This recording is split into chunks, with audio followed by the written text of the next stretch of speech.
Hello everyone. Today, I'll be discussing about Jack the Ripper, the birth of criminal profiling from both a criminology and forensic science perspective. Jack the Ripper was an unidentified serial killer who operated in Whitechapel, London in 1888. Although the case remains unsolved, it is historically significant because it marked one of the earliest attempts to understand a criminal through behavioral patterns rather than physical evidence alone. This presentation will argue that Jack the Ripper laid the foundation for what we now recognize as criminal profiling, despite the absence of modern forensic technology.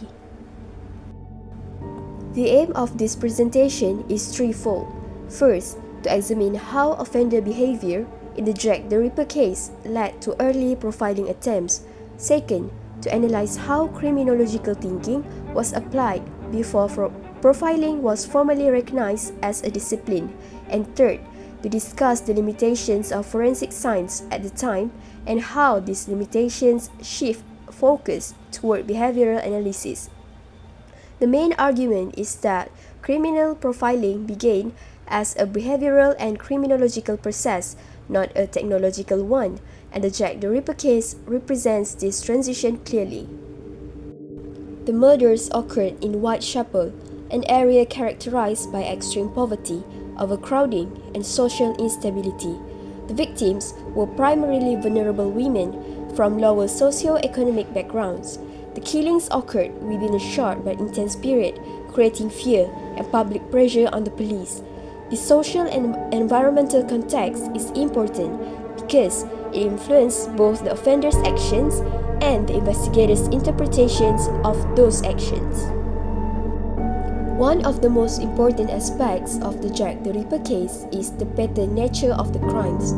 The attacks were repetitive, targeted similar victims, and showed escalation in violence.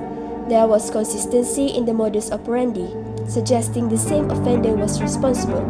These repeating behavioral patterns allowed investigators to begin forming assumptions about the offender, even without concrete forensic evidence.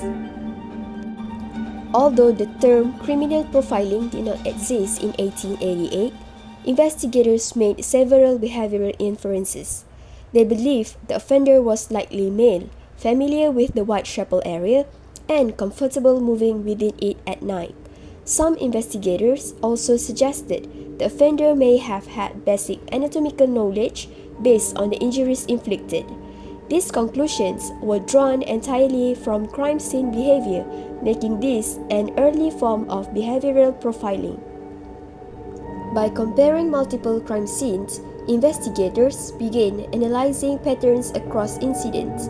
Victim selection, timing, and location were examined together rather than in isolation.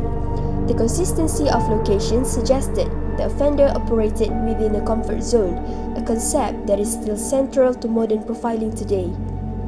This systematic comparison of behaviors across crimes reflects the core logic of criminal profiling. The social environment of Whitechapel played a major role in profiling assumptions. Due to the offender's repeated ability to escape, investigators believe he likely lived or worked nearby. The lack of witnesses and poor lighting also influence offender behavior. This demonstrates how profiling does not focus solely on the offender, but also on the environment in which crimes occur. At the time of the Jack the Ripper murders, forensic science was extremely limited. There was no DNA analysis, no fingerprint databases, and no standardized crime scene procedures. Autopsies lacked consistency, and evidence handling was poor. As a result, investigators were unable to scientifically link suspects to the crimes. Because of these forensic limitations, investigators relied heavily on witness statements and behavioral observations.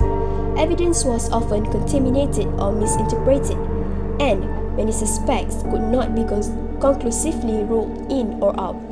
This lack of forensic certainty forced investigators to focus more on behavioral patterns, directly strengthening early profiling efforts.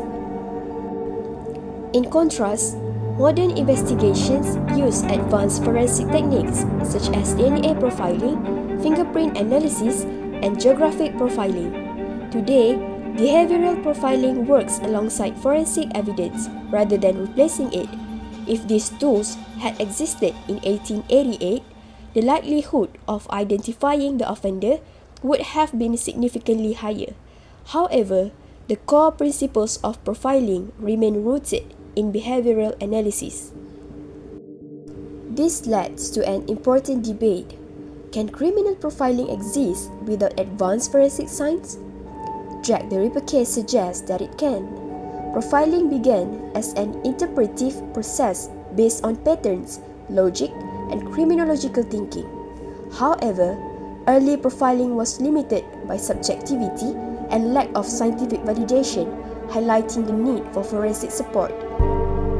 In conclusion, Jack the Ripper is more than a historical mystery. The case represents the birth of criminal profiling, where investigators attempted to understand an offender through behavior rather than physical evidence alone. It demonstrates how criminology and forensic science must work together and how behavioral analysis laid the foundation for modern investigative practices. The lessons from this case remain highly relevant in contemporary criminal investigations.